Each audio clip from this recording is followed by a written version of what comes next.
Wuhan adalah pelajaran berharga bagi kita. Kalau suatu saat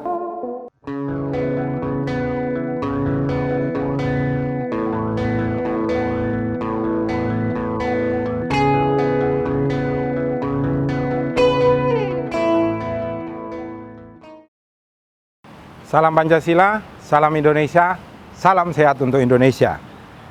Sejarah pernah mencatat bahwa di wilayah Jawa Tengah, khususnya di kota Semarang, pernah terjadi wabah menular yang menewaskan antara 150 sampai 200 orang per hari. Wabah ini dimulai ketika VOC pada tahun 1708 memindahkan rumah-rumah Eropa dari Jepara menuju ke Semarang yang kebetulan dibangun di kota lama Semarang ini. Nah, masyarakat di kota Semarang waktu itu masih banyak yang mengkonsumsi air di tempat-tempat yang dangkal, khususnya rawa-rawa yang berada di sekitar kota lama. Sehingga tersebarlah wabah penyakit kolera, wabah penyakit malaria, dan tifus yang merenggut ratusan nyawa per hari. Pada saat VOC berada di kota Semarang, khususnya kalau Anda sekarang datang di daerah kota lama, di Gereja Belenduk dan Taman Sri Gunting, Anda ke belakang, itu ada sebuah sumur tua yang berada posisinya di bawah bangunan yang baru dibangun. Sumur ini sampai sekarang masih berdiri dan masih ada, dan dijadikan tempat masyarakat kota Semarang mencari air, bahkan air di sini kadang diambil untuk dijual belikan. Ini dibangun pada tahun 1841 oleh Gubernur Hindia Belanda, agar masyarakat di kota Semarang itu dapat menggunakan air yang higienis dan bersih, sehingga penyebaran penyakit menular kolera dan tifus serta malaria itu dapat dikurangi dan masyarakat dapat menjaga kesehatannya secara baik. Sumur inilah yang digunakan oleh masyarakat kota Semarang, tentara-tentara Hindia Belanda atau VOC pada saat itu, sehingga mau tidak mau penyebaran penyakit menular pada saat itu bisa dihentikan. Kita juga jangan lupa bahwa pada saat terjadinya wabah yang sangat besar di wilayah kota Semarang dan sekitarnya, pemerintah VOC pada saat itu juga membangun sebuah rumah sakit pada tahun 1732 yang akan nanti kita kunjungi bersama-sama. Dari tempat sumur ini berada, jaraknya sekitar 500 meter di daerah Kesusteran, di mana di sana dipakai untuk mengisolasi seluruh masyarakat kota Semarang dan tentara-tentara VOC atau warga negara Belanda yang pada saat itu menderita penyakit menular, kolera, tifus, dan malaria yang sangat menular. Inilah bagaimana pada saat itu antara tahun 1700 sampai 1800 masyarakat di kota Semarang menjaga agar wabah menular tidak menular kepada masyarakat umum lainnya, dengan cara yang pertama adalah menciptakan sumur yang higienis, dan yang kedua membangun rumah sakit pada tahun 1732 untuk menampung masyarakat-masyarakat yang sakit sehingga tidak menularkan penyakit kepada masyarakat yang lain. Kami dari Rumah Pancasila akan mengajak Anda juga untuk mengunjungi rumah sakit tersebut, sekaligus bercerita tentang bagaimana wabah penyakit yang terjadi di dunia dan bagaimana penularannya, sehingga kita bisa mengantisipasi bersama-sama pada saat seperti sekarang ini.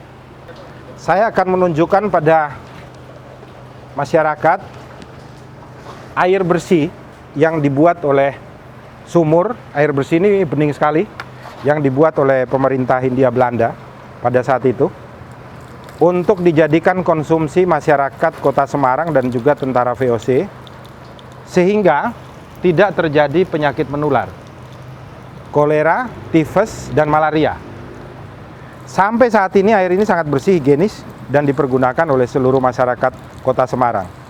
Sayangnya, sumur yang menceritakan tentang bagaimana penanggulangan penyakit menular yang berada di kota Semarang ini tidak dirawat dan tidak dijaga, sehingga hanya dibuat begini, kemudian ada bangunan besar yang sudah berdiri, seolah-olah sejarah daripada penanggulangan wabah penyakit ini kita biarkan begitu saja. Ini sejarah bagaimana manusia berusaha untuk menanggulangi wabah penyakit menular di Indonesia, khususnya di kota Semarang, Jawa Tengah.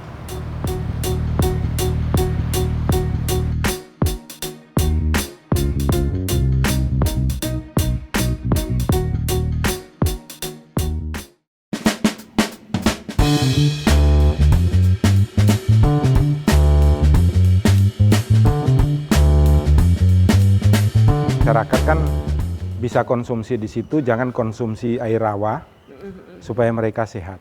Nah, sumur itu masih ada sampai sekarang, tapi perawatannya sudah tidak ada. Nanti dilihat dari tempatnya suster bisa? Kita sudah ke sana tadi. Oh. Sudah ke sana.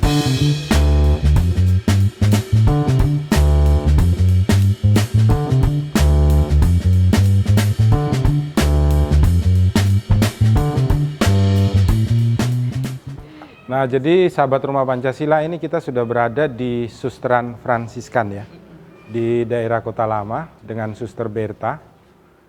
Nah, sahabat Rumah Pancasila, ini sebenarnya ini gedung yang dipakai tempat untuk menampung wabah orang-orang yang sakit di Kota Semarang pada tahun 1732. Ini ada peran besar dari seorang pastor namanya Scholten. Ini masih ada lambangnya, lambang VOC, Louis Dekker ini. Di dalam sini dan bangunannya belum dirubah ya, suster, sampai sekarang ya. Belum dirubah. Inilah tempat penampungan ketika wabah kolera, wabah pes, kemudian wabah malaria yang menular di Kota Semarang. Ini dibangun tahun 1732.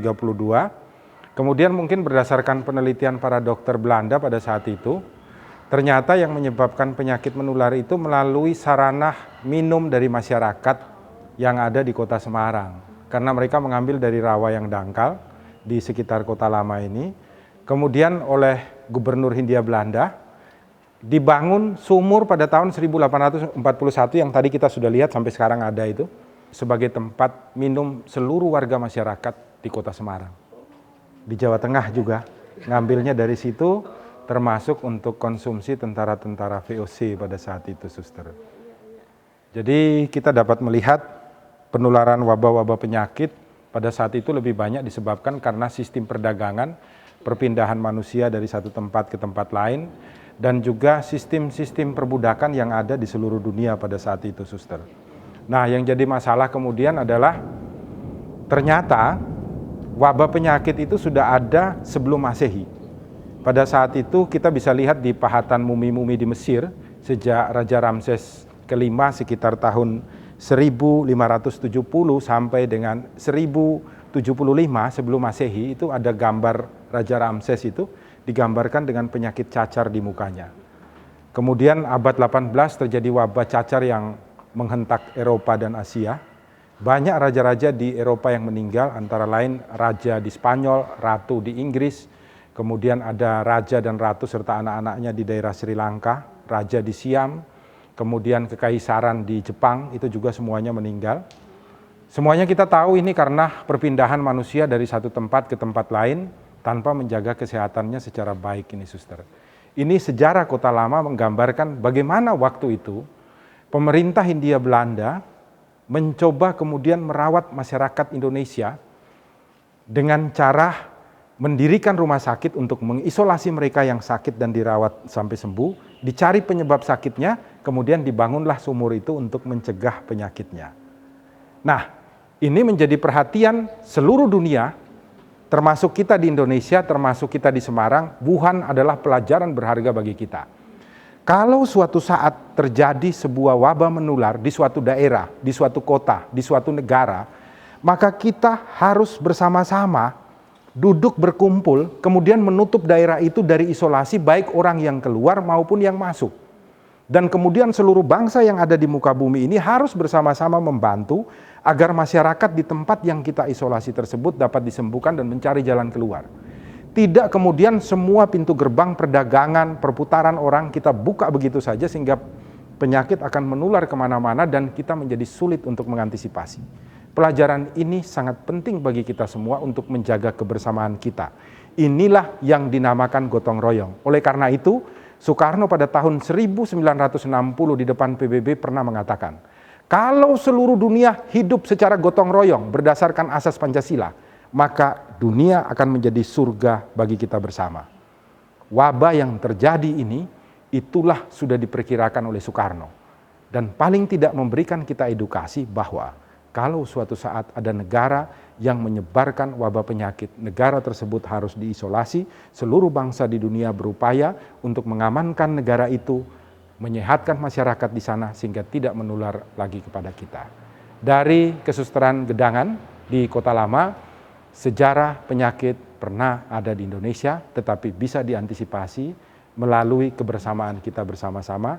Isolasi rumah sakit ini menjadi sejarah bagaimana masyarakat Semarang, Jawa Tengah yang perharinya meninggal 150 sampai 200 orang bisa diselamatkan dengan adanya rumah sakit ini sebagai tempat isolasi dan dibangunnya air bersih untuk konsumsi seluruh masyarakat. Semoga menjadi pengalaman bagi kita untuk membangun Indonesia lebih baik. Salam Pancasila, salam Indonesia, dan salam sehat untuk kita semua. Selamatkan kami dari wabah ini agar